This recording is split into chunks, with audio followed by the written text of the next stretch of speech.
All right.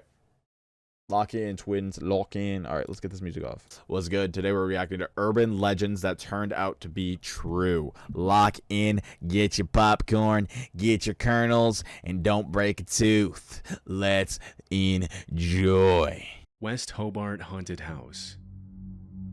West Hobart is an inner-city suburb located in Tasmania. First off, screw Australia. Never go in there unless I'm visiting the city, and even that is going to be very, very, very, like, rare of me to do. I'll probably do it one time, lock in, have some fun, and then dip. But I will say it would probably be one of the craziest experiences of my entire life. Even space wouldn't compare to this craziness that you would experience in Aussie. Over the years, dozens of allegations of supposed hauntings, ghost apparitions, and other paranormal activity have been made by tourists and residents of West Hobart. And they're not experiencing anything paranormal. That's just the normalcy of living in Australia. Anybody who lives in Australia knows that this is the normality of being in Australia. Like, these are just creatures you'd never heard of.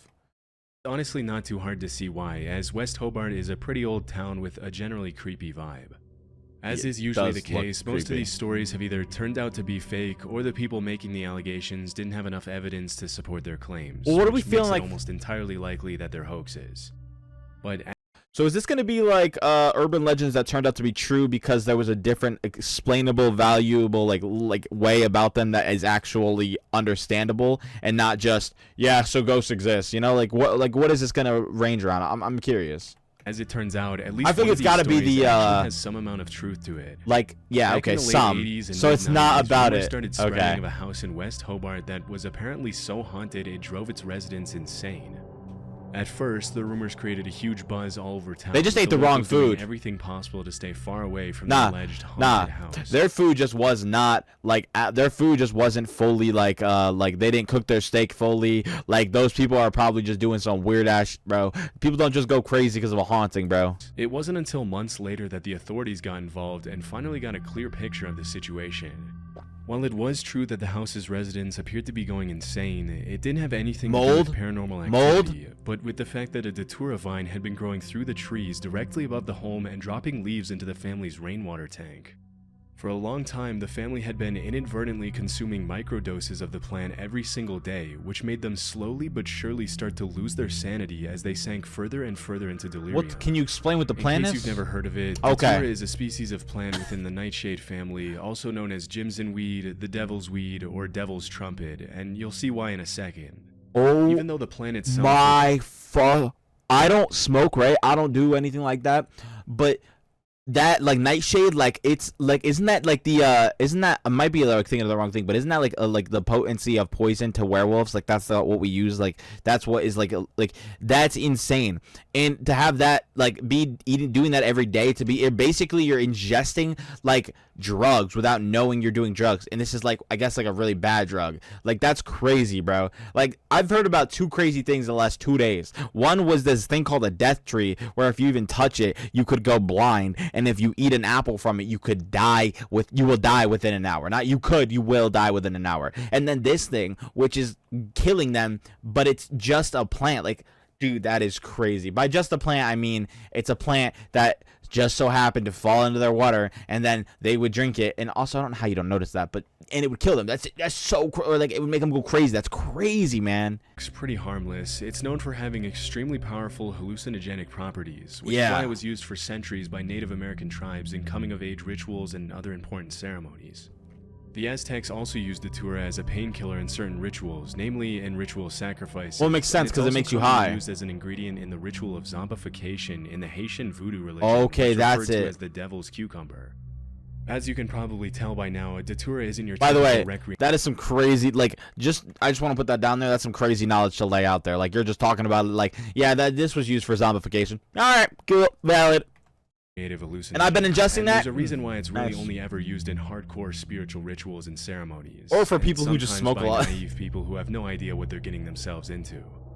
In low to medium doses, datura causes extremely distressing, delirious. Imagine doing this over and over and over. It can lead to paralysis and even death, as a highly toxic and dangerous plant, and have understandably stopped using it. Well, yeah, there are some who probably still do, though. Before we move on, I wanted to take a minute to talk about War Thunder, the sponsor of this video. Sponsor! As the story went, Cropsy was a serial kidnapper and killer who lost his son and resorted to stealing other people's children to deal with his grief. According to the legend, Cropsy also had a hook for a hand. Either way, I feel like this is one of those situations where it's going to be like, yeah, so Cropsy was actually a real dude, but he didn't have all this fancy stuff, and he did steal kids, blah, blah, blah, or maybe something like similar to that sense. It's just, it always gets over-dramatized. If you guys have ever played the game Telephone, you know what I mean, where somebody whispers in somebody's ear, they tell a story, then that person tells a story to the next person's story keeps going on, but the story, like, changes over time because it's different people telling it, they're hearing different things, so they're saying different things. That's the whole concept of that, which is gonna how like these crazy urban legends turn out to be true, because part of them is true, it's just not the part that you would think is, it's the part that you would think is true.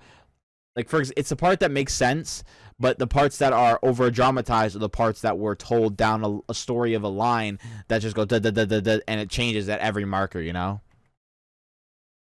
Scars, burns, and open wounds covering his entire face and body, and a generally horrifying appearance. Considering the mass areas of uninhabited woodlands, it's not all that unexpected that a tale like the legend of Cropsy would make it into the mainstream culture at some point. Yeah. Unfortunately, this wasn't just a tall tale made up by Staten Island parents to keep their kids from venturing too far into the woods and getting lost. Kind of even better if it's not true. true. Although the legend has some obviously made up elements, such as the hooked hand and the horrifying scars and burns. Imagine if that was the true part. In the 70s, children in Staten Island really did start disappearing. That's when the line between legend and reality started to blur. This is the real story. Andre Rand was a man from Manhattan who was born in 1944 and moved to Staten Island in the late 60s. Bro looks soulless. After working for 2 years at the brutal Willowbrook State School for Children with Disabilities, Rand was arrested in 1969 and served over a year in prison for the attempted attack of a 9-year-old girl.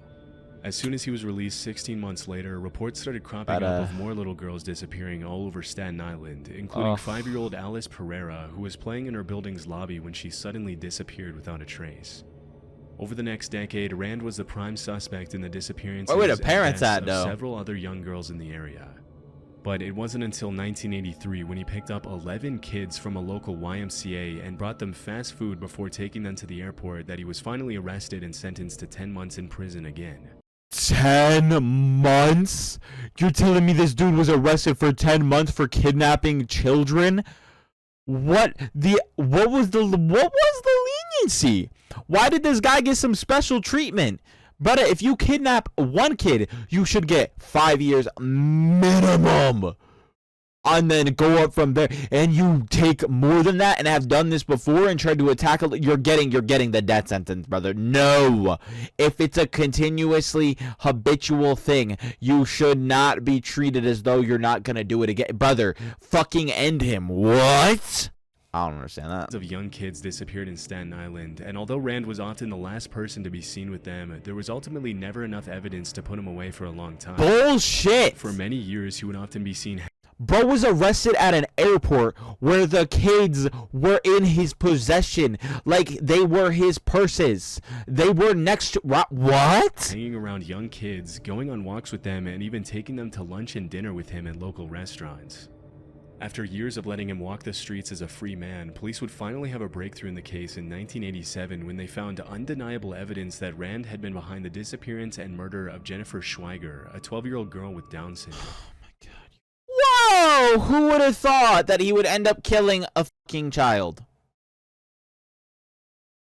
No. No way. Imagine being the parents of this little girl, knowing that this fucking loser of a human being walked the streets after already having kidnapped a child, having almost hurt a child, like have attempted to hurt a child. I don't care if it's attempted or did. That is still a fucking issue. That is still, bro.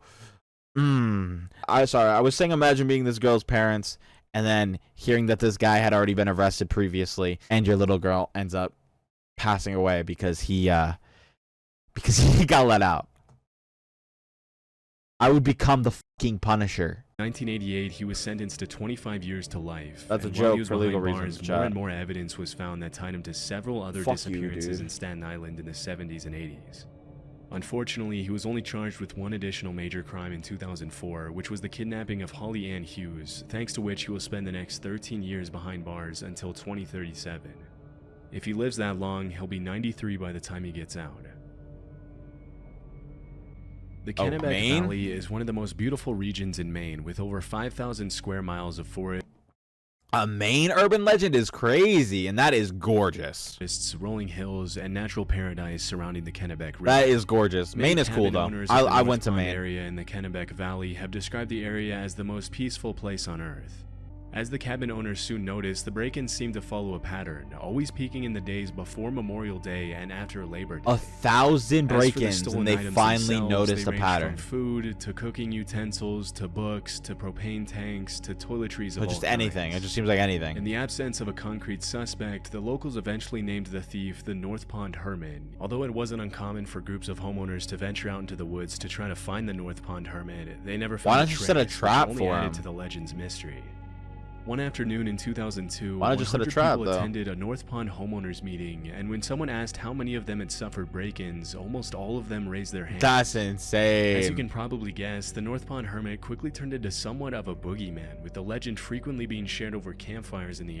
I'm not gonna lie, this guy kind of a legend though. Like, he getting away with this. I mean, kind of respect. Like he ain't harming nobody. He's stealing. I don't think stealing is right, of course. That would piss me off if it happened to me, and I don't think anybody else should have to go through that. But like, even if it happened to me, I'd be like, damn, bro got me. He duped me. I should have known. Like, I already knew about this. Like, if you're one of the first people, I feel bad for you because you got no idea. But like, if you're one of the 100th people, I mean, come on, lock the fuck in, bruh. You're telling me you don't have any system or any way to know that he's gonna do this? Like, I am setting a trap, bro. I don't care. I am setting a trap. I'm telling all the people I know, or maybe not even telling all the people I know. I'm setting a trap. And you know what's funny? It's probably one of those people who raised their hands who was the like the person who did it. I swear, bro. That's usually what it is. The person who knows the most is the one who causes the most damage. Guaranteed.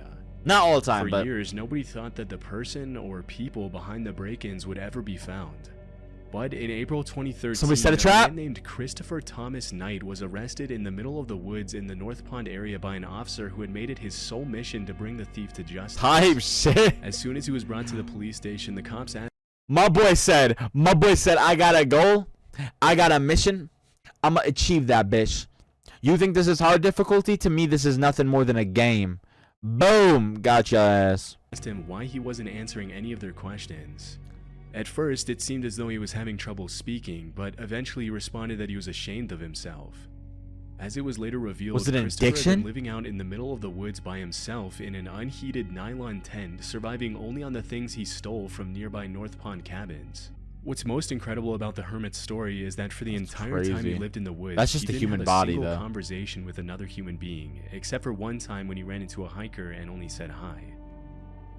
No wonder this dude didn't know how to speak when he was trying to speak, because he hasn't spoken in fucking probably like 20 years. Understandably, Chris had lost interest in keeping track of time, so when he was asked how long he had been in the woods by himself, he replied, since the Chernobyl nuclear meltdown, which took place in 1986.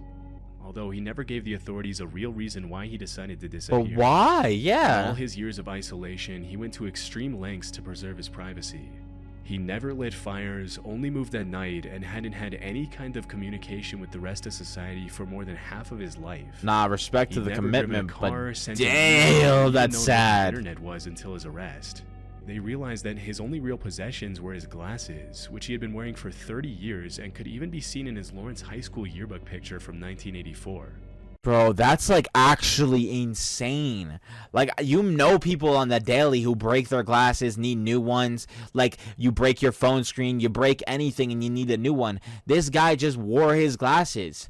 They never broke. Like, what was this guy doing? Like, was he just playing tic-tac-toe by himself? Like, what do you do is, like, he would steal on like a certain specific like timing. He would do certain things like in a specific way, but like, what is he doing? Like, setting up camp. Like, his time is always focused on surviving. I guess you never have time for anything else, and you don't need to focus. That's damn. It just goes to show like what you could do if you just don't care about anything. I don't know though. I would never want to do this, because then you're like missing out on so much when you come back into the real world. Everything else, down to his underwear and jacket, had been stolen. After the investigation, I could the fuck knight with was living on by sentenced to myself, 7 but not months in the middle of the prison, woods like after that. which he once again disappeared. You missed so much of your time that you could have been doing that. That's crazy, bro. But maybe he looks back and says, "Damn, I'm proud of what I did. Like, I'm happy." Throughout the late 1980s and 90s, What the rumors fuck of a is massive Purple Aki? bodybuilder called Purple Aki began to surface in the northwest of England. According to the allegations, Purple Aki would supposedly walk the streets of Liverpool hunting down young muscular men and rugby players and oddly ask them if he would let them feel their muscles. If they complied, he would allegedly squeeze their muscles for much longer than was considered socially acceptable and would then ask them to perform squats so he could feel their quad muscles. Some teenagers reported that Purple Aki even went as far as to ask them to pose for him and often offered exercise and nutrition advice for those who gave him the time. Because the rumors were so incredibly Yo, this sounds dope as shit. Just sounds like a nice ass trainer who doesn't really want to. He's like it's like he's aspiring to just give knowledge and find the best like bodies, like not like in a weird way though. Like he's inspired by the like work that people put into their bodies, like the muscle that they have built, and he wants to give his knowledge that he has. That is so fucking cool. Ridiculous. Nobody really took them too seriously at first, and eventually the story of Purple Aki turned into an urban legend with crazy details being gradually added to the tale, including one where Purple Aki would allegedly swallow teenagers whole if they let him feel their muscles. Alright. But as time went on, it became clear that Purple Aki wasn't just a made-up character created by bored teenagers looking to get some laughs. Wait, did he actually eat people though? A real person named Akinwul Arobic. Aki was often seen traveling across England by train carrying a plastic bag and asking young men if he could feel their muscles. Why just young men though? That's kind of Naturally, weird. this made a lot of people uncomfortable, and it wasn't uncommon for Aki's face to be featured in local newspapers after several encounters with the law. Just sounds like a Most nice of the dude accusations from what I against hear him were though. related to his creepy behavior around teenage boys, but around 1986, the story of Purple Aki took a really dark turn. Yeah, that's kind Early of that creepy. year, 16-year-old Gary asked to feel his muscles. That's crazy, bro. Freaked out by the weird request, Yeah, Gary hell said no. and ran away. Later that same year, Aki You followed sure? Gary to a local outdoor Whoa! swimming pool. No, he actually stalked them though. Like I thought he would just walk around, and if he happened to come across somebody who had like a really dope body and their physique was obvious, or even a little bit, you know, he was like, damn, like maybe you could do some work. But no, this guy's actually stalking motherfuckers, bro. And when the teenager noticed, he ran to New Brighton train station Hell and jumped yeah. onto the railroad tracks to get away from Aki. Sadly, the story ended in tragedy, as Gary was accidentally electrocuted by one of the rails. Considering the whole thing happened because Gary was being chased, Purple Aki was convicted of involuntary manslaughter, charged with harassing 14 different teenage boys, and sentenced to 2.5 years in prison. Valid. In 1988, Aki filed an appeal and complained that the only reason he had been convicted was because he was black. Ultimately, the judges agreed there wasn't enough evidence to prove Aki had been directly responsible for Gary's death. He was put in there for also stalking kids, like younger boys, like boys and like I know girls, but boys, like bro, what? And believe it or not, he was freed and awarded £35,000 in compensation. Between 1988 and 2006, Aki went in and out of jail for failing to resist his compulsion to touch, feel, and measure other people's muscles. And in 2003, he was arrested for an additional 15 charges of harassment and witness intimidation, for which he was sentenced to 6 years in prison. Just like any other predator, he was also forbidden from waiting outside schools in the area. Waiting outside? Brother, no, like this isn't normal. None of that is normal. He shouldn't have been let out before. This guy, he shouldn't have been awarded money. Brother, he was waiting outside schools and stalking. Bro, no. I get it if he's just walking the streets and he sees somebody, he's like, oh shit, that guy got muscles, let me feel it up, let me like let him know, like the inner thigh thing is weird too, by the way. But like, you know, just trying to look on things on a brighter side and not just jump to the conclusions. But damn, nah, this guy's weird. A few months later, he was jailed for 15 months for getting up to I thought it was a good story, damn it. Upon his release, he reportedly moved to Leeds, where rumors started cropping up that he had passed away during the pandemic.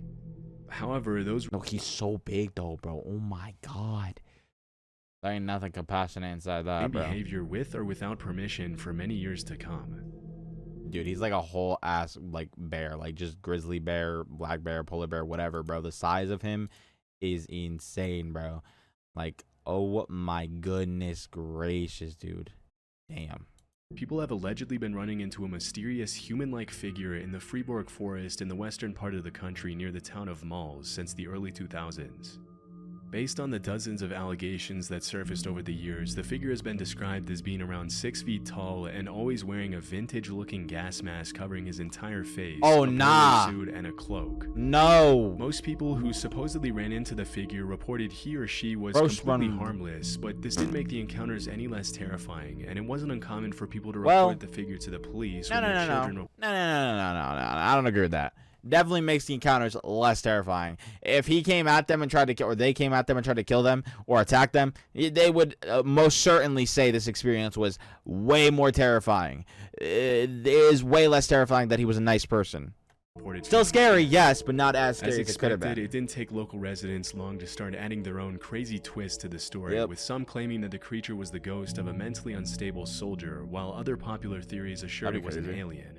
Okay. For a while, the story was classified as an urban legend, and the mysterious humanoid was given the name Lelay Lyen, also known as the ghost or the Hermit of Malls. The first ever photograph of Lelay Lyen, which was sent in by a hiker. After the photograph was published, there was no turning back, as people from all over the country started to make trips to the woods outside malls. That's the main character of a horror movie. When a local woman named Marianne Desclous saw the figure clutching a bunch of flowers as she was walking outside. 2013? Later that year, Lelay Lyen's clothes were found in the middle of the woods along with a wooden note titled The Death Certificate and Will of the Ghost des Malls. As of 2024, nobody has ever seen Lelay Lyen's true face, and many people have theorized that the figure was possibly a woman with a facial disfiguration who didn't want people to see her, which is supposedly why she wore the gas. That is such a, that is an insane stretch. Where do you get any of this information? You are literally just basing it off the factor of the simple statement of it was like a hat, maybe you're basing off the writing. Maybe you're trying to say the writing was feminine, which is also kind of weird. But just like anything you say there's no evidence for that. That's such a weird poll, bro. Why is it a woman? Why is it a girl? Why is it not a man? Like what? But okay. Also 6 foot. Facial this, bro, 6 foot is crazy. And then that was their happiness. Man, that sucks, bro, because people can't just leave shit alone. But this line of reasoning will probably remain unconfirmed forever. It makes no sense. There's no basis. The Bunny Man. Oh, I think I know this one. I think I know this one. I think I heard a story where a guy went back to a town where there was the 70s, dozens bunny of locals man started reporting that a man dressed up as a bunny had started haunting the residential neighborhoods around DC, Maryland, and Northern Virginia.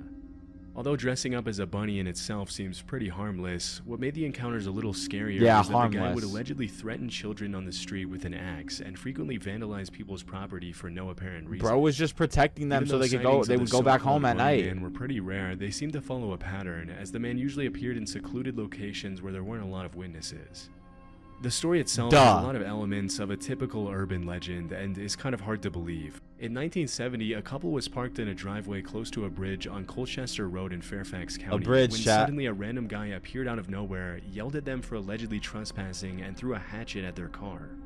Terrified, the couple left the area immediately before they had a I literally think there is a story about this. Chance to get a good look I don't know at the guy. about from the couple, I think. As they reported the incident to the police, they mentioned the guy had been dressed in light-colored clothing and may or may not have been wearing something white on his head.